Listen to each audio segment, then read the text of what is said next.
Yeah. Abe says, even I would choose work from office. Okay.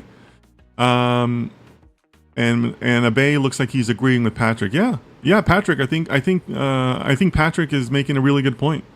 Anybody else in chat agree with Patrick? Let me know. Feel free to just say you agree. That way you can participate. But yeah, I agree. I agree that there is many drivers to this, including drivers from the candidates themselves, right?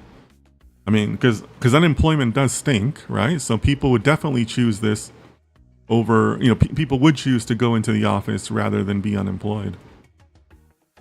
Joseph says, I would agree with Patrick here. Larger companies have also started to crack down on work from home positions and are moving to in-person. Absolutely. That is absolutely a trend. So yeah. Yeah, I think we're all in agreement with that. And like I said, I would not be surprised to see that number go up. I see no reason for that number to start dropping.